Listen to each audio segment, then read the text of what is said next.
We're at a very critical crossroads in our evolution. You're going to see the emergence of a new human species, maybe extrasensory perception and remote viewing and all of that. We've spoken to people who inexplicably see auras around people. They see energy. It's the electromagnetic field. We only see things that we believe in. So seeing is not believing, it's the other way around. The way you're conditioned in your childhood determines how you see the world. So what's the world before you've been conditioned to see it? There are things that we cannot measure that do exist and are real. Everyone who's listening to this, their frontal cortex right now is changing as we speak. If we realize that everything material is an illusion, then who is creating the illusion? Are we participants in the creation of the universe, literally? I went to New Jersey to interview a kid. The mother said he can read my mind. You were the original Telepathy Tapes? I was the original. So you know how that started?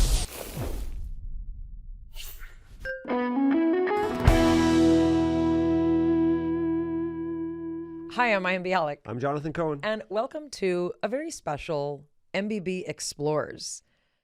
We got a lot to explore today. Today, we are exploring The totality of the universe. And if that's the biggest thing we're exploring, the smallest thing we're exploring is you, the atoms that you are made of, the consciousness that you have, and the ability that you have to think and understand outside of a material existence. Now, this all might sound like, what is going on? What if we were to tell you AI is part of this conversation? And what if we were to tell you that Deepak Chopra himself is going to explain to us both the biggest concepts in the universe and the most intimate concepts in the universe? We have him here today to help us break down all things digital. We're going to gain an understanding of extrasensory ability. We're going to talk about telepathy. We're going to talk about the psychic, physical, and spiritual implications of thinking about not only life on other planets, but potential probability of our existence in other forms in the universe. This is both metaphysical and highly scientific. Dr. Chopra is going to talk to us about how we are at a critical evolutionary crossroads and why the next 20 years of our experience will shape the future in ways none of us could have predicted. Humans are evolving. We are becoming meta-humans. Some of us faster than others. We also want to direct you to cyberhuman.ai, which is the brainchild of Dr. Chopra. And it's a groundbreaking platform that merges ancient wisdom with modern science. So these two platforms would be really, really incredible for you to kind of poke around in after you listen to this conversation. Let us welcome in person, Dr. Deepak Chopra. We got to speak to you before, virtually. We never thought we'd get to speak to you in person. So thank you for being here. Thank you. We have a funny question for you. Why did you want to talk to us again? Well, because I enjoyed the last one. We were hoping that was true. Yeah, it is true. You're doing a tremendous amount of work in the digital space, in people's understanding of AI. And we touched on it in our first conversation with you, but I'd love the opportunity to kind of flesh it out more. I think a lot of people maybe don't understand how AI practically applies to wellness. And maybe we could start with you talking about sort of the reasons for introducing AI into this conversation. So you talk about waking up. What does it mean to wake up? Can you kind of lay out for us the problem, right? What we need to wake up from, and then we can get into how AI helps that. It's a very interesting question and a very complicated answer. So if you Google or go on any online database and you ask the following question: what are the 125 open questions in science? So the first open question in science is, what's the universe made of? So that's the first open question. Easy one, right? Yeah, let's start with the easiest. Yeah, now you would say we know what the universe is made of: atoms, molecules, force fields, gravity, electromagnetism, all the things that science talks about. Unicorns. Yes, maybe. Here's the dilemma: 70% of the universe is a mysterious force called dark energy. And we have no idea what it is. Einstein described it as the cosmological constant. And then he said, oh, it's one of my biggest blunders. But actually, he was right on, as usual. You know, Einstein used to doubt his own theories, and then they turned out to be right. For example, in 1935, he spoke about entanglement. Then he said, no, it's not possible. Spooky action at a distance. He ridiculed his own findings, but he was right. So 70% is this thing that we have no idea. It's the opposite of gravity. And the universe right now, as we sit here, is expanding faster than the speed of light, which is, again, a violation. Can you talk us through the opposite of gravity? Yeah, so gravity brings things together. And this force expands things. So it's the opposite. So right now, as we are sitting here, the universe, the space between galaxies, is expanding faster than the speed of light. So the cosmic horizon, which is from here, where we are sitting, is about 50 billion light years away from us. And galaxies are tumbling across that into the unknowable. Okay, because by the time light gets from there to here, our solar system won't exist. It will have burnt itself up into the heat death of absolute zero. That's 70% of the universe, which we don't know. Whatever this force is, it's not atomic, and you and I are made of atoms. So that leaves 30% of the universe that is remaining. Of that, 27% is another mysterious energy called mysterious entity called dark matter. So dark matter is invisible. This matter, this table, my body, it's visible. And the reason it's visible is made of atoms. We are made of atoms. Dark matter doesn't reflect light, absorb light, emit light, or whatever. So we don't know what it is. So why do we call it matter? Because it's responsible for most of the gravity in the universe. If you didn't have dark matter, planets would spiral off and get lost in intergalactic space, and you and I wouldn't be there. I mean, it's been a minute since I've studied physics. How do we know it's there? We actually only surmise it's there by its gravitational effects. Got it.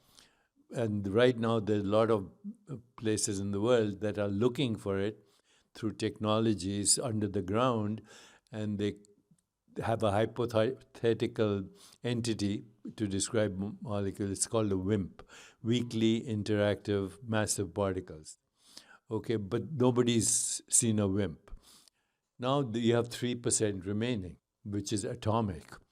Of that, 99.999% is invisible interstellar dust, probably hydrogen and helium, which was created at the Big Bang, according to current scientific models.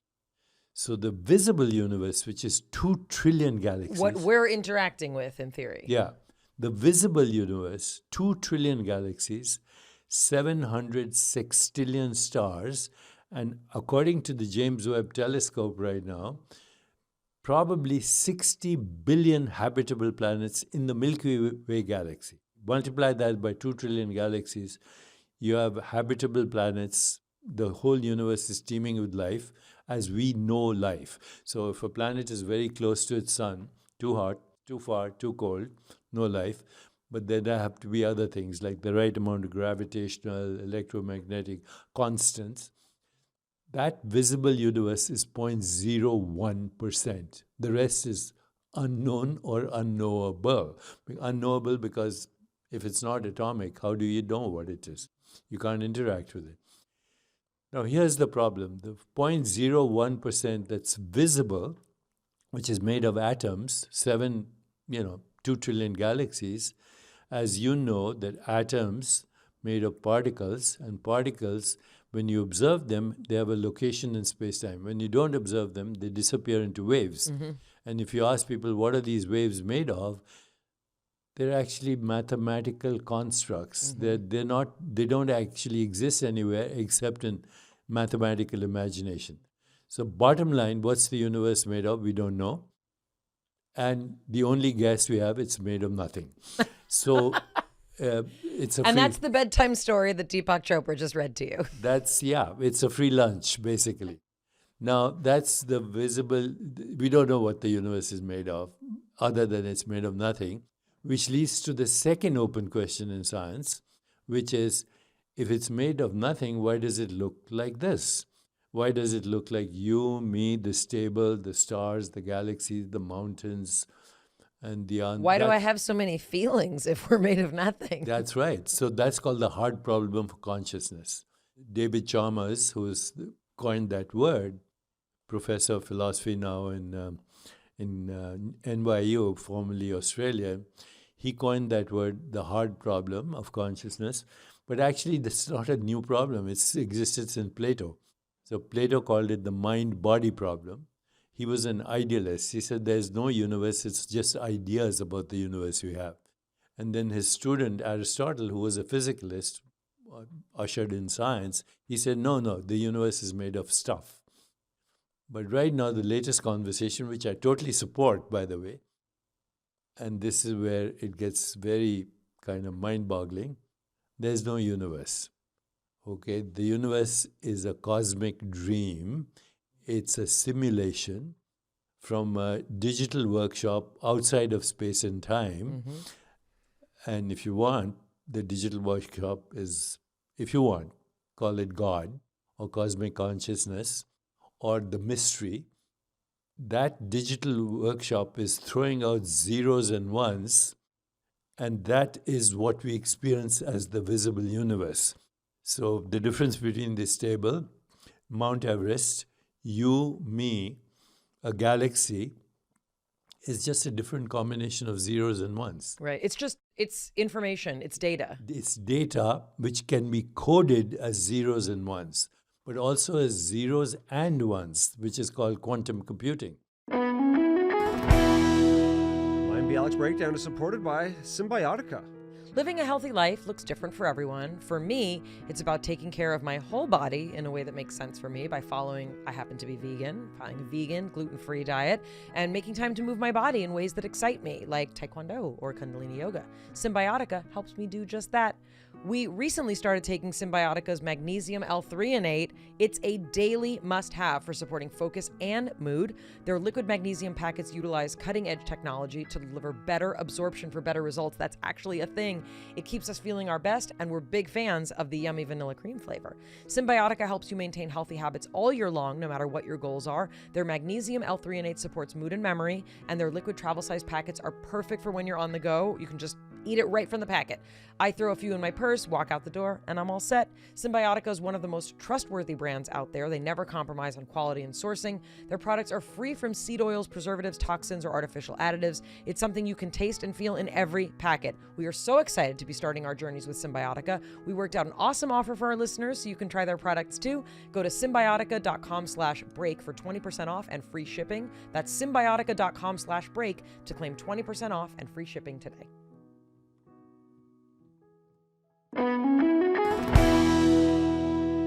So in the Eastern wisdom traditions, and also in traditions like the Kabbalah, also in Sufi mysticism, also in Eastern wisdom traditions, the universe is the appearance of cosmic consciousness. We call it a projection. The Kabbalistic concept is that you're watching something on a screen. So that's what I'm sympathetic to. The world is wearing a mask. The world is wearing a mask. I'm sympathetic to that. And actually, AI can support that argument. So that's why, I decided AI is the perfect example of zeros and ones, and also of zeros and ones soon with quantum computing. How does that relate to consciousness? Because consciousness is not computable. Consciousness doesn't have a border, okay, because it doesn't have a form. If it had a form, you'd be able to see consciousness, but you can't see it because it is what is doing the seeing. Okay, so it has no border, which means it's infinite, which means it's spaceless, timeless, incomprehensible, and actually beyond anything that we can conceive or imagine. Freeman Dyson, one of the greatest physicists of our times, who passed away only a few years ago in the mid-90s, from Princeton, originally from Cambridge, he said, God is what the mind becomes when it goes beyond the threshold of our comprehension. We just give up because there's no way to compute this mystery, but it is responsible for all computations. There's a merger, really, between very old Eastern philosophical ideas and the new And ideas in Judaism and ideas in many Western traditions many too. Western traditions. Including philosophers like Wittgenstein. Wittgenstein said, our life is a dream, we are asleep, but once in a while we wake up enough to know that we're dreaming. So waking up simply means going from this projection to what is doing the projection. What is it that does the projection? And again, in Kabbalistic traditions, and in Sufi traditions, we are a drop in the ocean of the divine mystery. And Rumi has a great poem. He says, you're not just a drop in the ocean, you're also the ocean in the drop.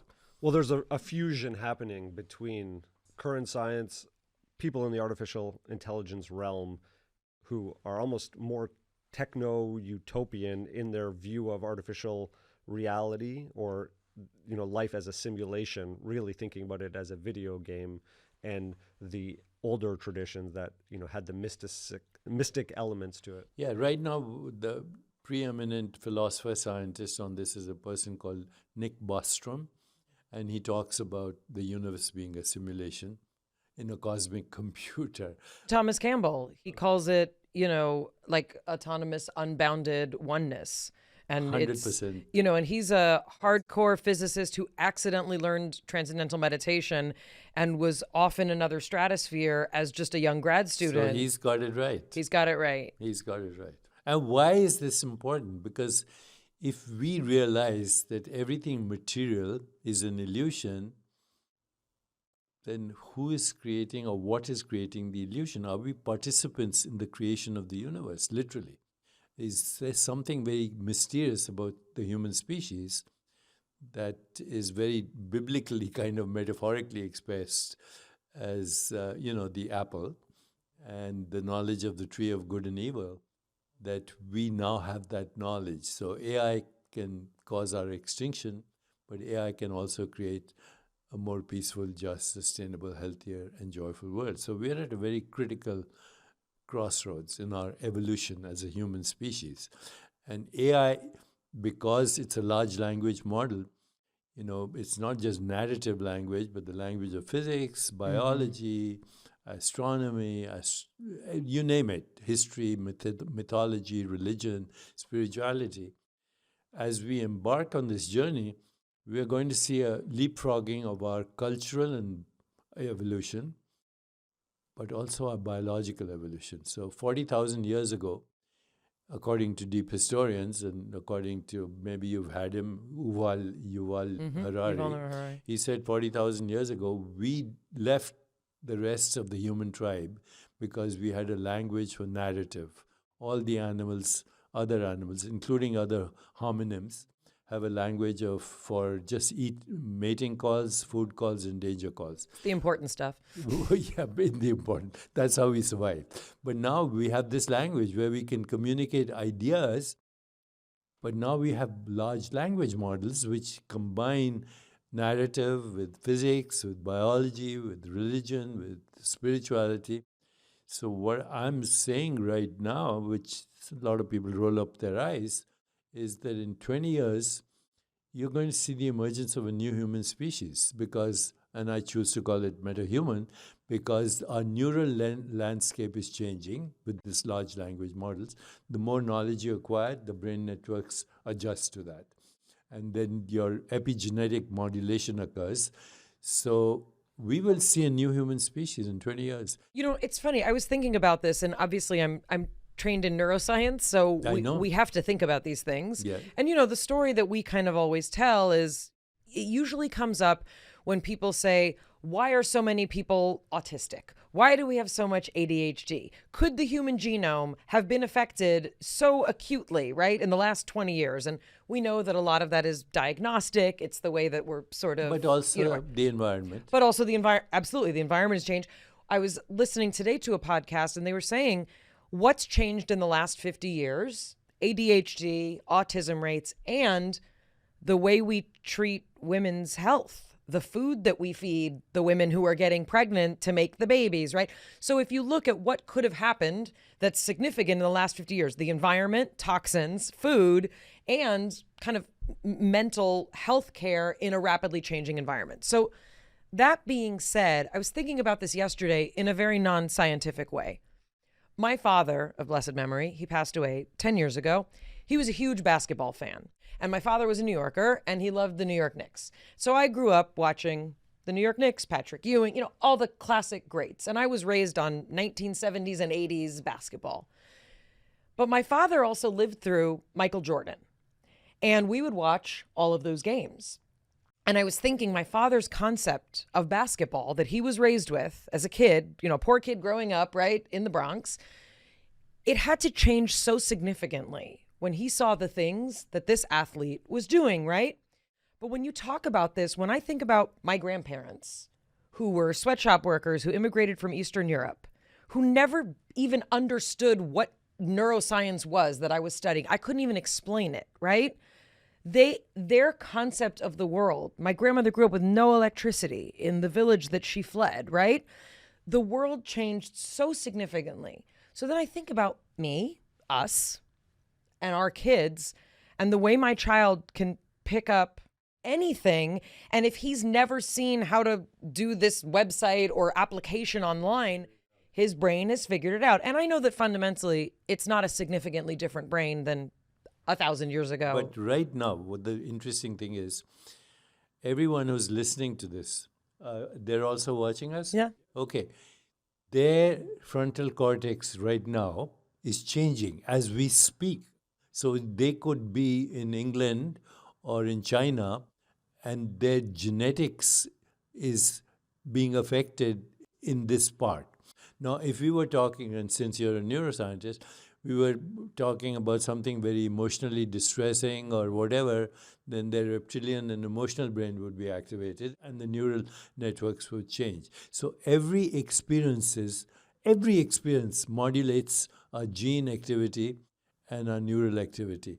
That's why I'm saying in 20 years, this is a new human species with maybe extrasensory perception and remote viewing and all of that. Okay, so that was on our list of things we wanted to talk to you about. I mean, I can't even wrap my head around the percentages we're talking about. And it's not in the gray matter conversation, but one of the things that people who are stuck in a materialistic worldview are so hung up on is, I believe what I can see. I maybe believe what I can feel, but only if I can describe it really well and if it's predictable and reproducible. When we talk to people all the time who feel that they understand things that cannot be measured, we've spoken to people who inexplicably see auras around people. They see energy. The electromagnetic field. Thomas Campbell, after transcendental meditation, said that he could see what looked like cotton candy between trees, right? So can you talk a little bit about, in terms of what we know is unobservable, given this kind of framework, how far can we extend that into saying there are things that we cannot measure that do exist and are real? So you raise a very important point. We only see things that we believe in. So seeing is not believing, it's the other way around. Your cognitive and perceptual mechanisms adjust to what you believe in. So what you see is, even the tangible is not intangible. So our new science is saying that if you can see it, if you can touch it, it's tangible, it's not real. Okay, it's a perceptual activity that you are interpreting as matter. So matter is not the ontological primitive of the universe. Consciousness is the ontological primitive of the universe, and matter is a human name for this experience. So you say, this experience, what is it? It's a sensation. It's a sound, right? If I replace the word table with the word object, but replace the word object with the word experience, then I say, where's this experience happening? There's no image of this in your brain. There's no sound in your brain. There's no sensation. So the only place this experience is happening is outside of space-time in consciousness. So this idea that we exist in space-time as matter, molecules, force fields, that's a human construct for modes of knowing and experience in consciousness. Even the brain is an experience in consciousness. Can you talk more though about we only believe what we see, or we only see what we believe? In the 70s, I went to medical school I went to medical school in 1964, so I'm ancient. So in 1964, we were reading about two things which were very significant. One was, of course, DNA, and everybody is talking about this, the code of life, etc. But the other thing, there was a Nobel Prize awarded to 3 scientists who had raised kittens in 2 different rooms. So in one room, the kittens were exposed only to horizontal stripes. In the other room, the kittens were only exposed to vertical stripes. And then when these kittens grew up to be cats, one group of cats could only see a horizontal world. The other group of cats could only see a vertical world. And when their brains were examined, they only had the connections to see either horizontal worlds or vertical worlds. So what's the world before you have been conditioned to see it? Because you see, when you come into this world, you have no idea that this is called a table, or this is called a hand, or there's a body. Or if you're white or black or speak whatever language you're supposed to speak. All you experience is sensation, sounds, textures. And then you say, where is this experience happening? It's because it's a sensation.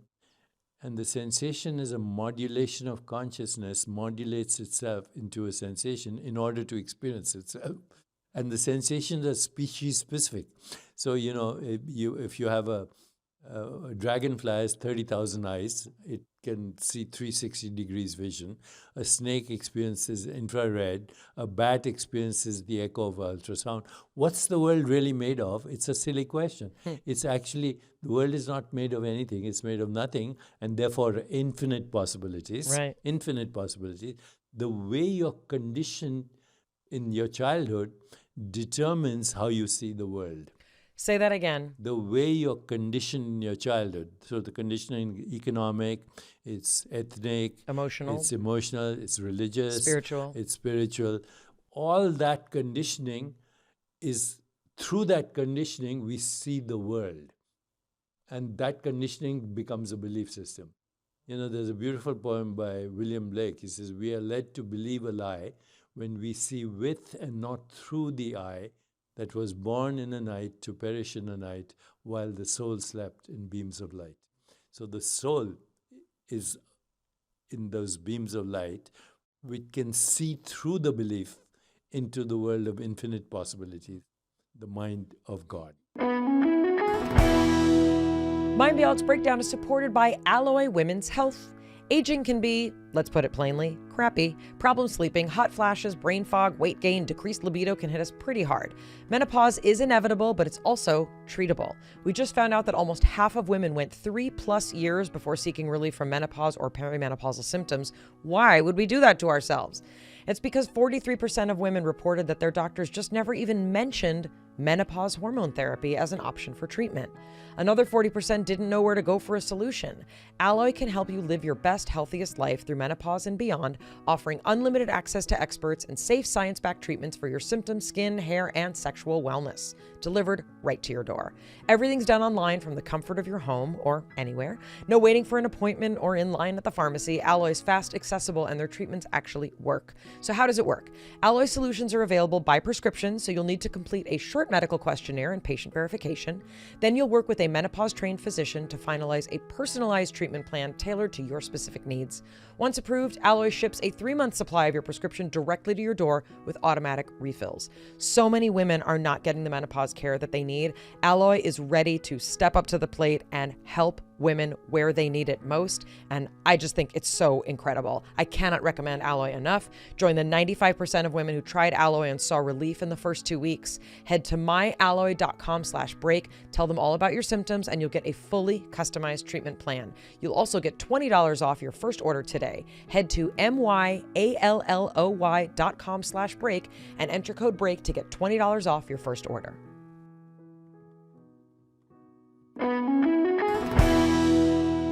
A lot of people want to believe in infinite possibility. They're like, that sounds amazing, but my rent is due and my hip hurts and my relationship is a problem. Explain how understanding this, that there is another experience of consciousness that's possible. For all those who are listening to us and watching us, go to deepakchopra.ai with that question and you'll get the right answer. In fact, if you really understood how creativity works and how infinite possibilities works, then you are at the most fundamental level in a superposition of infinite possibilities of experience. So quantum mechanics talks about superposition of particles.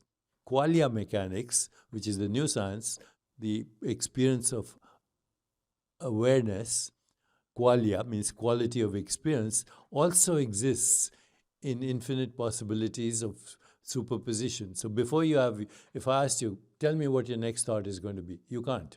Okay? Tell me what your next, close your eyes and say, I wonder what my next thought is going to be. And then wait for it, and unpredictably it will show up. But if you go to the source of thought, which is pure consciousness, which is meditation, what allows you, then you see those possibilities. We call that intuition, we call that creativity, we call that imagination, but at a very deep level. So true intuition is far superior to anything in the realm of rational thought. It is contextual, it is relational, it is holistic, it doesn't have a win-lose orientation, it eavesdrops on the mind of God. That's true intuition. Creativity, radical creativity, is disruptive. It's not an algorithm. So that's why AI will simulate creativity. True creativity, you have to disrupt the algorithm. You know what they call Gödel's theorem. You know, there are theorems that are true, but you can't prove them. So it's a very interesting paradox with you know, I have these long conversations with all these AI bots, and my conversations are to bring them around to my worldview. At first, even the AIs will resist that because there's a selection bias by the programmers of AI, which is physicalist. Can you give us an example of a place where you were trying to convey something and it took more massaging? Yeah, so I said to the AI, what's the basis of imagination? So the AI said, this part of the brain gets activated, this and that. I said, yeah, but is this part of the brain imagining? Can you address the hard problem of consciousness? Then it got stuck. I said, can you now go to Kabbalistic traditions and Buddhist traditions and look at, you know, the idea that it begins with consciousness and that the neural correlates of consciousness are also an experience. So and it spills out in one extent. So, you're right. So, you know, according to these traditions, and this is the proof for that. And it'll give you a mathematical answer. So you can tell it. I don't agree. Right. And you can say, take this information, gather it, and come back. That's what I do always. So whenever it gives me what I think is the wrong answer, say, you know, you have a physicalist bias. I say that. And selection bias. Now, why don't you look at this, this, and this? You smacked AI upside its and head. It says, you know, that's a very interesting and revolutionary and counterintuitive idea, but it makes sense. Okay, so you can get AI to agree with you. Wow. That's really my goal. Yeah. That would be my goal. I'm bringing this just back to the practical application, not to be a downer or to be See, overly I'll tell you, simplistic. since we brought up Maharishi Mahesh Yogi indirectly, he was the one who brought, TM to the world. So when I first met him, he said, "What are you studying?" I said, "Neuroscience." He said, "What are you studying?" I said, "The molecules of emotion." He said, "They're not real." I said, "What do you mean?" He said, They're human constructs for modes of knowing and experience in consciousness. You should study consciousness." My wife was with me. She said, "Come with me. I'll introduce two experts on consciousness." This is way back in the late 1970s. So my wife was with me. She said, "What are you talking about? He should leave his profession. Who's going to pay the mortgage?" And he kind of thought for a moment. And my wife's question was, "Where's the money going to come from?" He said, "It's going to come from wherever it is at the moment. It's going to come from the field of infinite possibilities." I took the leap. I left what I was doing for a year. I went and talked to every expert in consciousness, Ayurveda. I wrote my first book, and it was a winner. The money came from wherever it was at the moment. So my answer to you is, what are you passionate about?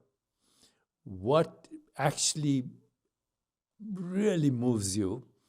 And pretend that you had all the money in the world and all the time in the world. What would you do? And how would make a difference in the world? Now, very few people do that, okay? But they take the leap. And once they do, the money and whatever the time is a byproduct. So if I'm reflecting back what I'm hearing, which I totally agree with, and I think people want to digest, is each of us have our unique path. When we are able to connect to that through a deep level of knowing what we are passionate about, outside of the realm of what we've been conditioned to believe is our path, we have to break down those conditioning, those pre-ideas that are limiting us, and connect to a sense of joy, wonder, what we're passionate about. By the way, my book, Digital Dharma, is just about that, how to find your purpose. But also, it doesn't mean that you live in a fantasy land. My example, I wanted to go to med school. I wanted to study psychiatry. I did not have the ability to get the grades that were needed to go to med school. So the idea is not, that's really what I'm passionate about, and now my whole life is a failure. It's saying, what's the pivot given the limitations that I have? Because not everybody gets an A in organic chemistry. So mirroring these two elements where you are passionate about something, you're not, I was passionate about playing basketball, I was never going to be in the NBA. Or you love living in Los Angeles, but you can't afford it. What does it look like to say, what if I don't try and keep living in a place that I cannot afford? What would life look like, right? You have to be open to those pivots. People come up with that to me. Somebody said, "I hate my job." I asked her, this woman 10 years ago, "What are you passionate about?" She says, "Cooking." I said, "Start an online cooking course." And now she has 10 restaurants in New York. And she's actually, you can get her to your party with any kind of food you want, French food or this cuisine, that cuisine. She left her job. She's the most successful chef, and she has a network of chefs.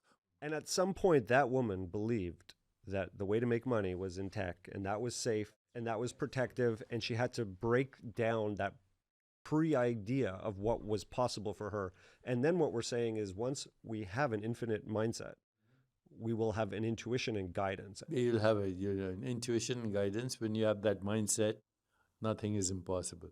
Another example, travel, because you brought it out. I asked somebody, "What's your passion?" She said, "I like to travel." I said, "Why don't you?" She said, "I don't have the money." I said, "Work for a travel agency. And then you'll soon find it." Now she has her own travel agency. So, that you should never underestimate what people, when I talk to leaders, good leaders, they all say, I say, "How did you become successful?" They all say the same thing. I worked hard, this, that, the other. But in the end, they say one of the following: I was lucky. I was at the right place at the right time. God's grace was there with me, if they are spiritual or religious, or they use Jungian terms like synchronicity. But they're all talking about the same thing, which is opportunity and preparedness. Opportunity is there around you all the time. So good luck is opportunity meeting preparedness. You have to have that mindset. That is your preparedness. Let's talk about synchronicity, because a lot of people talk about this preparedness. And what I actually think part of this is their extrasensory abilities that they don't even know they may be using. They are dormant, non-local potentials that all of us have. Now, somebody has them naturally in an exaggerated manner. For example, it's one of the most popular programs right now on TV. I forget, it's called the something files. What is it called? The telepathy tapes, right? Huh? Is it the telepathy tapes? Yeah, so you know how that started? I went to New Jersey to interview a kid who was at that time 6 years old. And the mother said he can read my mind. I said, I don't believe it. So I took 2 scientists with me and a camera. You were the original telepathy tapes? I was the original. So this kid, we put him in one room, his mother in another room, and we gave her a book to read. Okay? And she's not reading it loudly. She's reading it mentally. Listen up, Kai Dickens. That's how Okay. you do the experiment. And the kid is in the other room, and he's not good at typing because he's autistic. Yep. And he's trying to punch the tape, the type, whatever, the computer, but he is typing what she is reading. So afterwards, I took him aside. Now he's grown up. This was when he was 5 or 6 years. So you witnessed that. You witnessed a child doing remote viewing. It's on YouTube. It's right. on YouTube. I took the whole thing. But then I asked this kid, I said, how do you do it? He says, I love my mother so much. That's it. I can get into her mind, then I know what she's thinking. And he was very simple about it. He said, What is that? Tell us what does love mean in this context of It telepathy? means- I mean, it I have a means- theory, but I want yours. It means non-local correlation or entanglement. Just like 2 particles.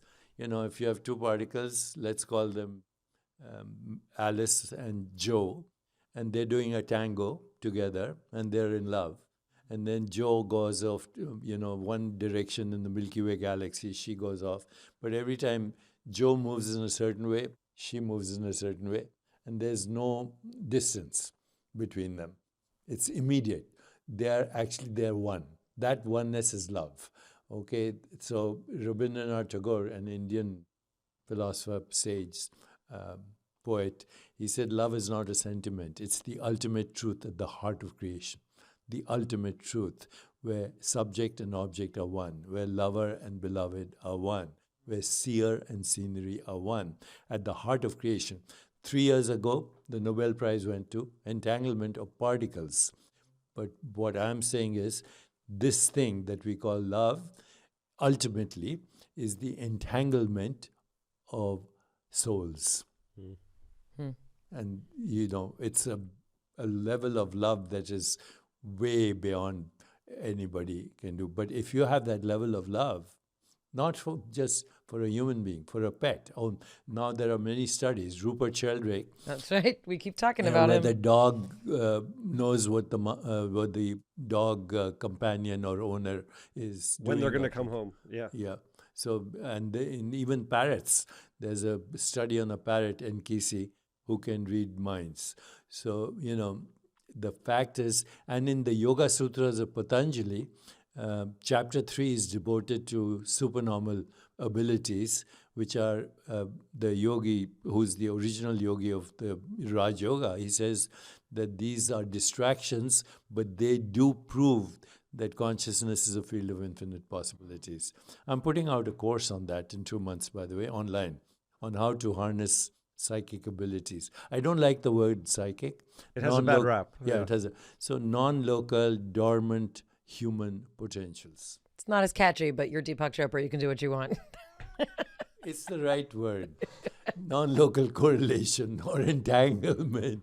But yeah, it's just hot tip. Psychic abilities. If you want her to punch up your copy, she's available after the show. Well, the way that we've been sort of organizing, our thoughts We talk a lot about the intersection of science and spirituality, and it's sort of my job as the local scientist to try and explain some of these things in terms of the possibilities, that you don't just have to take that leap and say, because I believe in magic and fairies, that there's a way to understand this in terms of physics, in terms of consciousness and philosophy. Before you have a thought is in superposition with every other thought.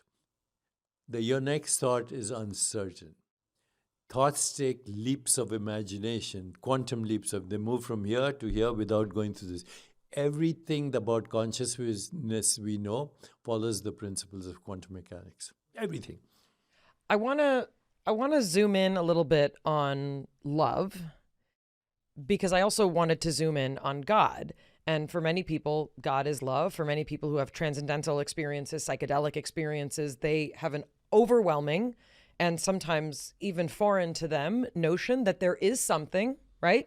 There's something bigger and part of something that's correct, infinite. And that infiniteness is a loving infinite presence. Correct. So while you can have entanglement with hate, or you could have a child able to read the mind of someone that they hate, there's something about love, right? And this sort of hate is a cry for love. That's all it is.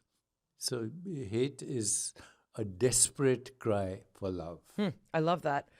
The mystical notion that I was taught, and it's a Jewish mystical thought, is that our original creation by God was out of love, and that every relationship that we have as humans is in some way trying to get back to that source.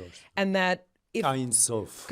Right. There's no end to it. It's an infinite, unknowable love. But, when I learned about it, it sounded it has a fluffiness to it, right?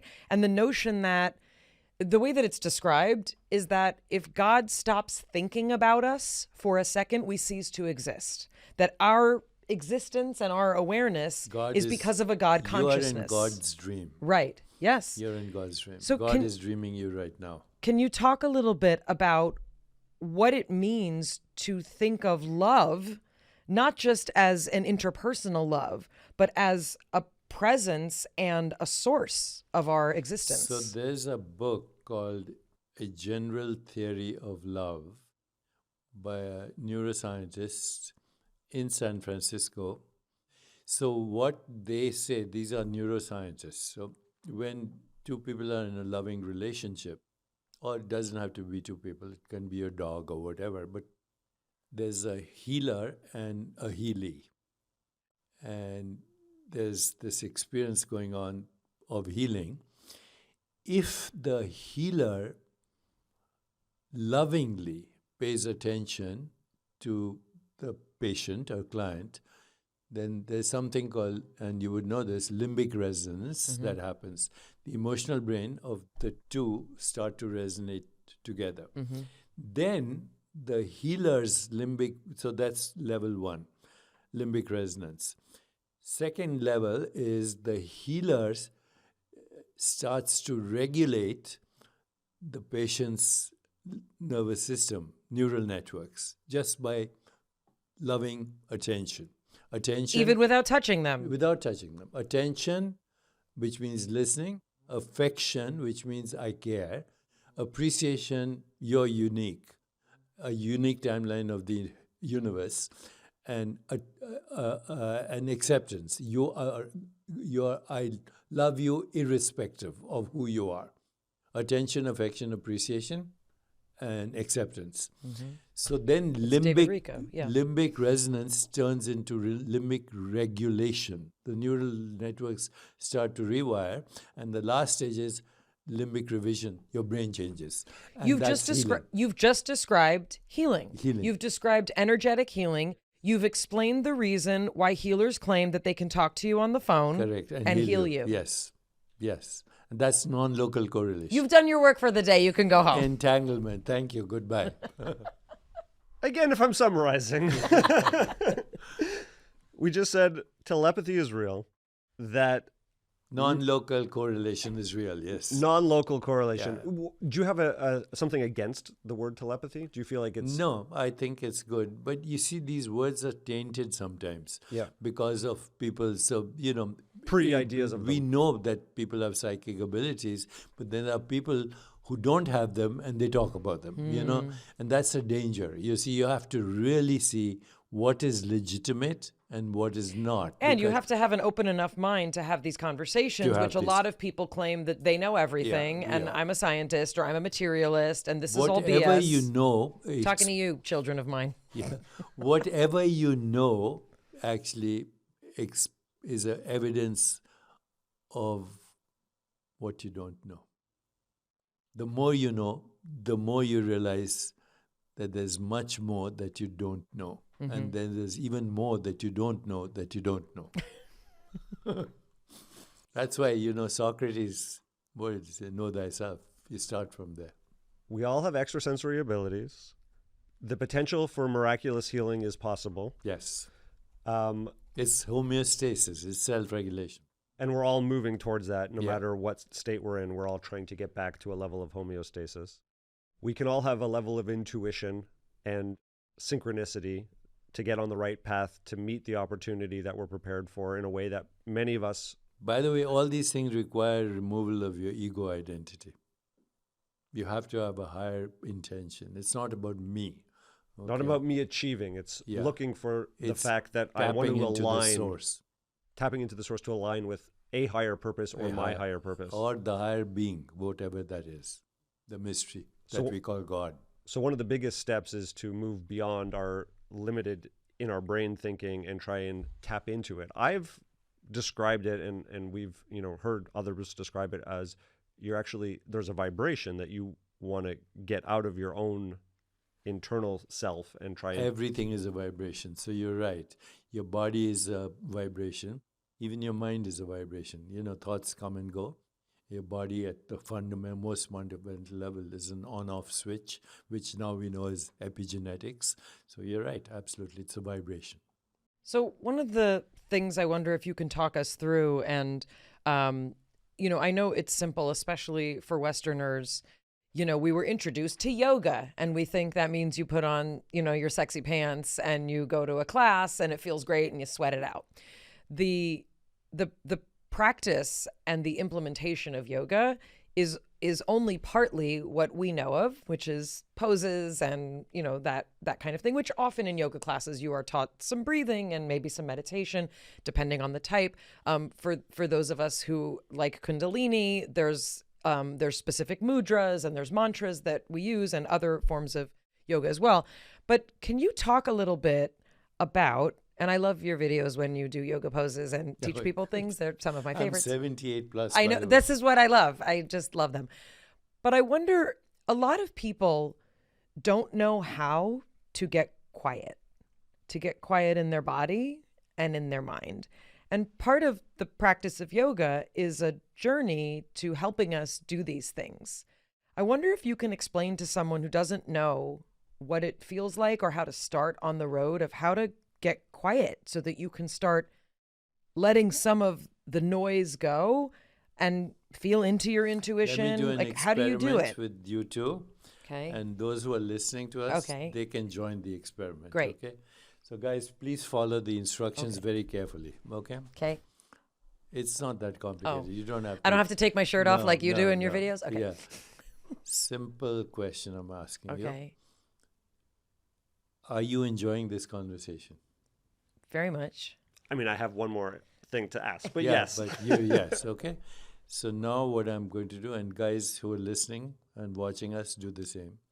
I'm going to ask you the same question, but don't answer it till I raise my hand. So same question, and the answer is yes, you're enjoying it. Yeah. But don't answer it. So are you enjoying this conversation?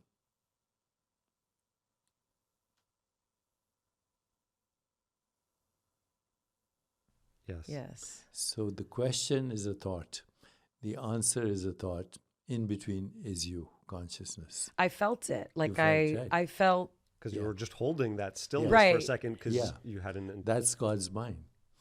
Okay? God's... Wait, do another one. I mean, you could do it with anything. So I'll ask you the same question, but don't answer it at all. Just slip into it. Are you enjoying this conversation? And what you're experiencing is presence. It's not even the present moment, because the present moment is in time. This is beyond the present moment. It's the presence of the divine in you as your soul. And that presence hasn't changed since you were a baby. Okay, you were a teenager, an adult, all the way to dusty death. But that presence is not in time. So it's beyond birth and death. In the Vedic, in yoga, they say water cannot wet it, wind cannot dry it, weapons cannot shatter it, fire cannot burn it. It's ancient, it's unborn, and it is not subject to death. So when you ask an accomplished yogi, what happens to us after we die? The yogi will say, I was never born. What is born is experience, the vibrations. So your vibration is an on and an off. What you just experienced is the off between the two ons.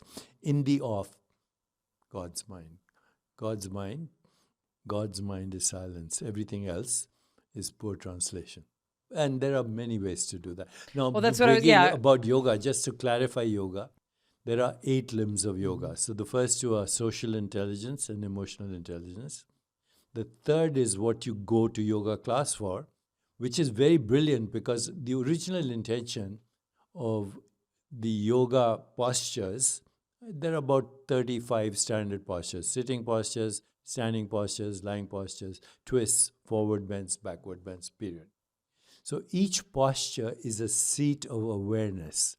And if you do it with awareness in each posture, and they have names, happy baby, this, that, the other, you get into that state of consciousness, and ultimately you realize you don't have a body, it's a field of consciousness. That's the third limb of yoga. The fourth is breathing, pranayama, to regulate your autonomic nervous system and eavesdrop on the subconscious mind. If done properly, that's the key. So that's the fourth limb. The fifth is called pratyahara, which means withdrawal of the senses and getting into your body and navigating the space inside your body, including control of the autonomic nervous system. And the last 3 limbs are the peak, which is focused awareness, which is called dharana, dhyan, meditation, samadhi, transcendence. Those last 3 is the course on, that I'm putting out on psychic abilities. Can't wait. Last 3. Earlier in the conversation, you were talking about the Milky Way and inhabitable planets. Correct me if I misheard. You believe we're not alone in the universe, that there is life out there. Yeah, it's called Fermi's paradox originally. But, I was just in conversation last week with the head of MIT lab, Dava Newman, and she's part of the Mars exploration. And she said all the evidence shows that Mars had life before and might have right now bacterial life. But there are now departments of astrobiology at Harvard, at MIT, at the University of Arizona. And according to astrobiologists, there is certainly life across the universe as we know it, not just microscopic, life as we know it, like this. No. Yeah. Wait. When you talk about it, I'm thinking like there's plants, there's bacteria. You think that there might be people having conversations like this? If you look at the latest... I mean, why not? Quantum mechanics, the original interpretation was the Copenhagen interpretation, and there are many others. But right now, multiverse and many worlds theory is the most prominent. And if you can get Sean Carroll on your program, he was the head of physics at Caltech, but now he's gone to Chicago, I think. But according to him, there are infinite versions of you across the universe. And basically, now, he's a physicalist. For him, they are real universes.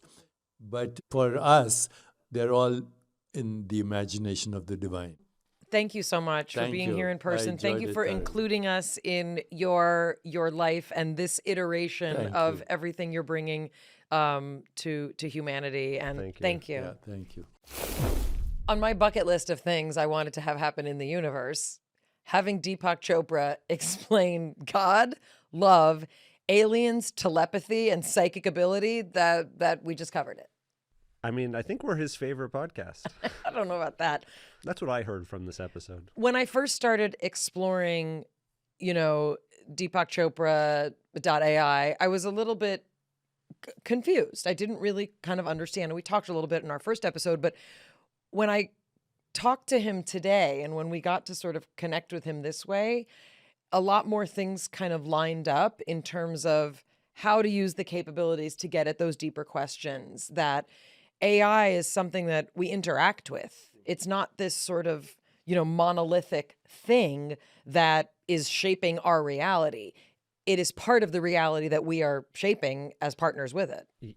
Yes, absolutely. I mean, I'm still like a little bit struck by him. How many versions of me there are in the universe? How many were there?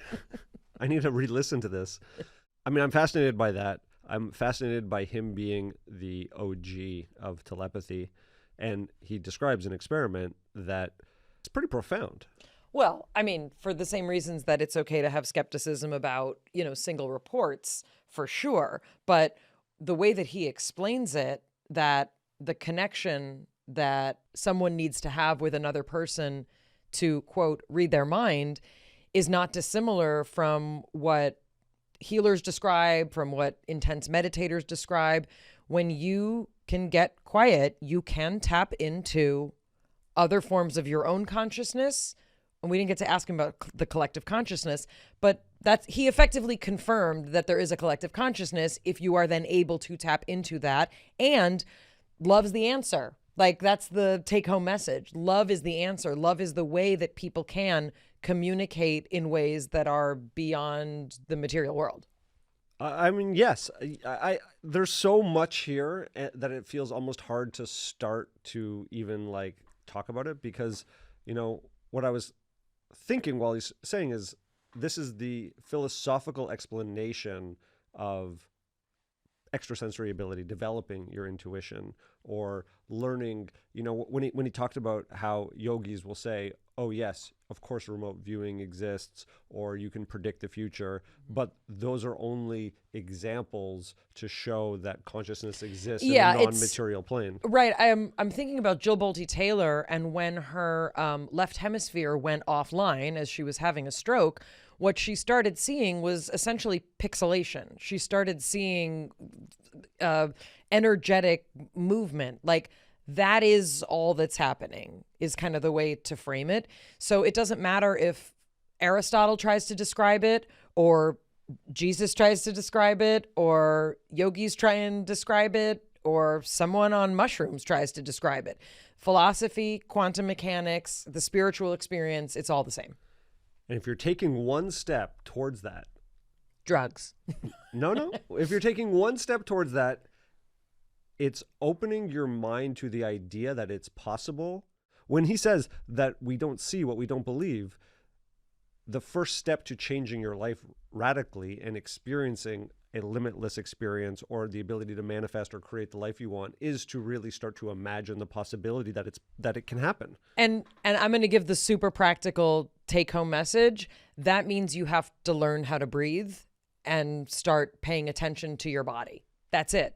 Like, that's how you get there. And for you start to get away from reactivity. Yeah, you start to break the pattern. Meaning, you start to bring... no matter what you would like to have happen, no matter if you would like to heal your body, no matter if you would like to make more money, no matter if you would like to understand your partner better, no matter if you would like to, understand your gender identity, whatever it is, there is one starting point. And it doesn't matter if that's going to take you off into moving to Canada and backpacking around the world, or if it's going to take you away from the relationship you thought was working, or if it's going to catapult you into a whole different way of looking at your hormone issues. Whatever it is, the starting place for any of this, you cannot get there from here. The starting place is to say, why do people keep telling me to slow down, to meditate, to listen to my breath. What the heck is that? There is not one size fits all, but yes, the fact that like what he's talking about is, can you slow down enough to feel what it feels like when you're enjoying a conversation and not just say, here's the reason I liked it. I'm going to take a picture and put it on Instagram, right? It's fine to do those things, but that's the level that our brains can start to apply change, is from understanding that quietness. What does it mean to learn your breath? And it's a process. It doesn't happen the first time. Can you get to the level of touching other aspects of consciousness through meditation? Sure, but that may not be the goal. The goal may be, what does it feel like to get quiet and to start being open? And that's the creativity, and that's where intuition comes from. That was a great explanation. From our breakdown to the one we hope you never have on all the multiverse possibility planets. We'll see you next time. It's Mayim Bialik's breakdown. She's gonna break it down for you. She's got a neuroscience PhD or two. One fiction, one